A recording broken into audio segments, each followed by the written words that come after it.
যার যার গৌরাঙ্গ চরণ যার সম্পদ বলি সেই তো জানে গো, সেই তো জানে গো। কৃষ্ণ ভক্তি রসা চাদর সেই তো জানে গো, কৃষ্ণ ভক্তি রসা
প্রভু কহে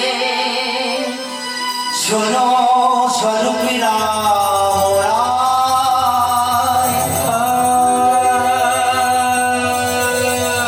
করো সংগীতন যজ্ঞে জীবে করো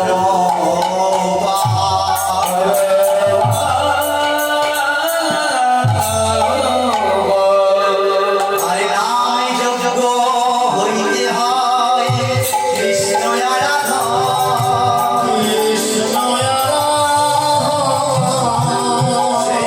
শ্রী সুমেধা পাই শ্রীকৃষ্ণ চরণ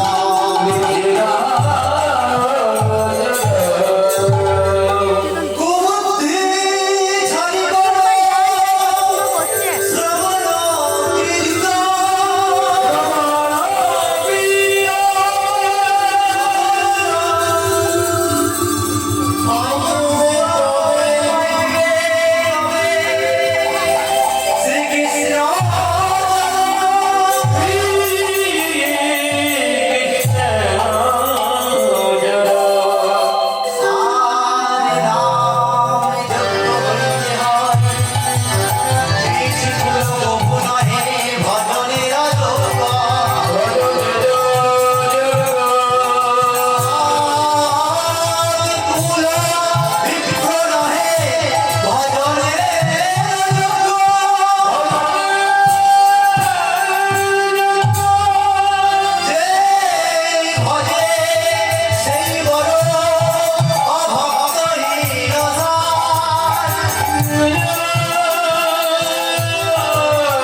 তাই মহাপ্রভু আমার স্বরূপ রামানন্দকে উদ্দেশ্য করে আমাদের মতো এই কলিহত জ্ঞানান্ধ জীবকে বললেন, এই কলি যুগে হরিনাম সংকীর্তন ছাড়া জীবের উদ্ধারে আর কোনো উপায় নেই, কোনো মুক্তির পথ নেই, একমাত্র এই হরিনাম সংকীর্তন যোগ্য।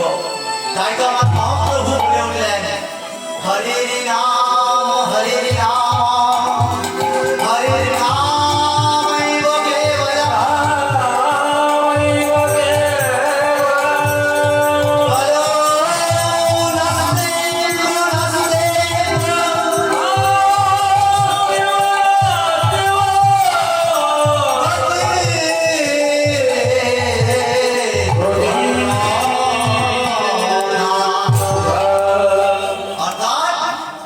কেবল হরিনাম সংকীর্তন ছাড়া এই কলিহত জ্ঞানান্ধ জীবের মুক্তির আর কোনো পথ নাই, পথ নাই, পথ নাই।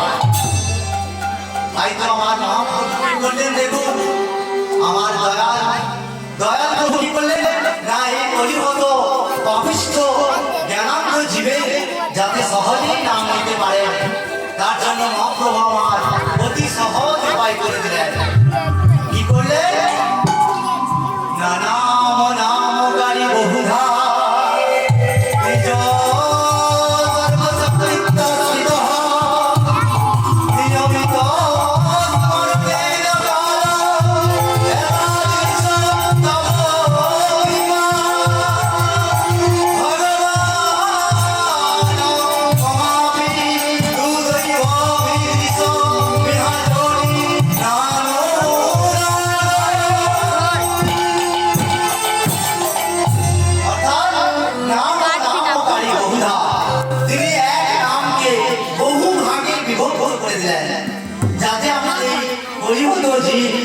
যাতে আমার ভক্তরা সহজেই নাম নিতে পারে। তাই তিনি কি করলেন না এক নামকে তিনি বহুভাবে বিস্তার হলেন।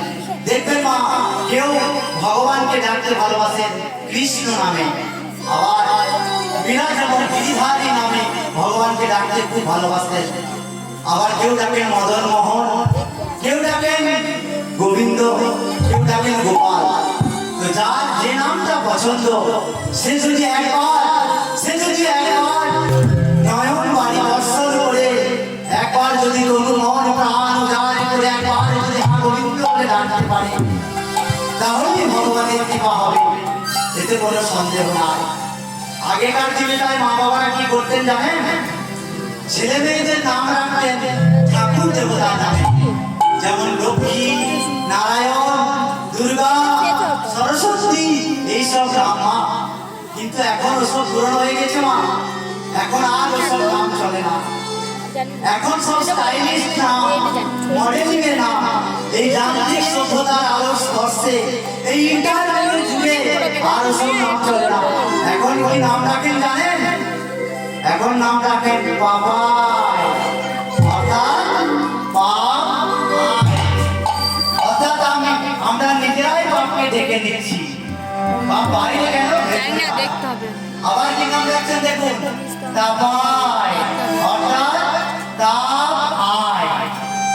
এই ত্রিতাপ জ্বালা, এই ত্রিতাপ জ্বালায় আমরা সংসারে সকলেই জ্বলে পুড়ে দগ্ধীভূত হয়ে যাচ্ছি।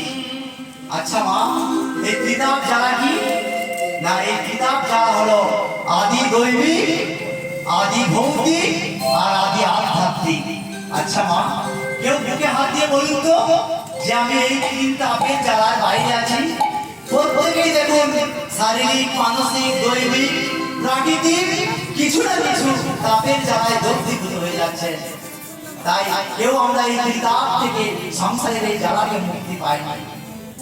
তাই মহাপ্রভু কি করলেন না এই নামের মধ্যে সমস্ত শক্তি দিলেন। আবার অজামিলের ঘটনা শুনুন।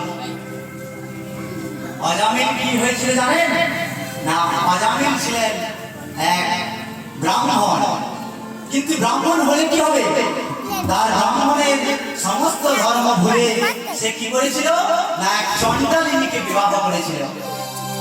তা সেই ব্রাহ্মণের সমস্ত পূজা অর্চনা তো গোল্লায় গেছে, এমনকি ব্রাহ্মণের যেটা মূল সম্পদ গায়ত্রী মন্ত্র, সেই গায়ত্রী মন্ত্রটুকু ভুলে সে এক চণ্ডালিনীর সঙ্গে সংসার করছে। তাই কি হয়েছে না একদিন এক লমস মুনি তাদের বাড়িতে সেবা পেয়েছিলেন। সেই লমস মুনি তাই অজামিলকে আশীর্বাদ করেছিলেন, আমি আর কি আশীর্বাদ করব, আমার আশীর্বাদে তোমাদের একটি সন্তান হবে, তবে ওই সন্তানটার নাম যেন ওই লালটু পল্টু পল্টু ওসব রেখো না বাবা, ওই সন্তানের নাম রেখো নারায়ণ। অর্থাৎ যেসব নামের মধ্যে ঈশ্বরত্ব আছে, ঈশ্বরত্ব বিহীন নাম রেখো না, লালটু পল্টু এসব নামের মধ্যে কোনো ঈশ্বরত্ব নেই। তাই সেই মুনির কথা মতো তাদের এক সন্তান হয়েছিল এবং তার নাম রেখেছিল নারায়ণ। এবার কি হলো দেখুন, সেই অজামিলের যেদিন মৃত্যু অবশ্যম্ভাবী, মৃত্যু আগত, সেদিন কি করলো না অজামিল সেই শয্যায় শুয়ে দেখতে পেল আমার মৃত্যু আগত, ওই তো জঙ্গলদের আমাকে নিতে আসছে। সে ভয়ে আতঙ্কিত শঙ্কিত হয়ে কি করলো কিং কর্তব্য বিমূঢ় হয়ে সামনে আর কারো নাম মনে পড়ছে না, সেই বলে ছেলেটা সেই ছোট্ট ছেলেটাকে ডাকলো, তরুণ প্রাণ সব উজাড় করে একবার তাকে ডাকলো, নারায়ণ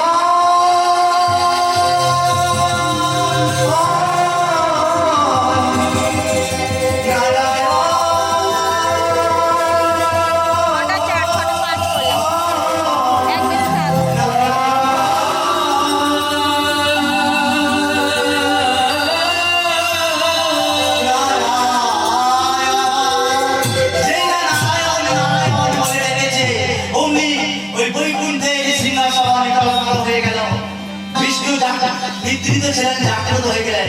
দেখি আমার ভক্তের প্রাণের হাহাকার, ভক্তের প্রাণের ডাক যেই না বিষ্ণুর কর্ণে পৌঁছেছে, অগ্নির সঙ্গে সঙ্গে বিষ্ণু দূতদের পাঠিয়ে দিয়েছে।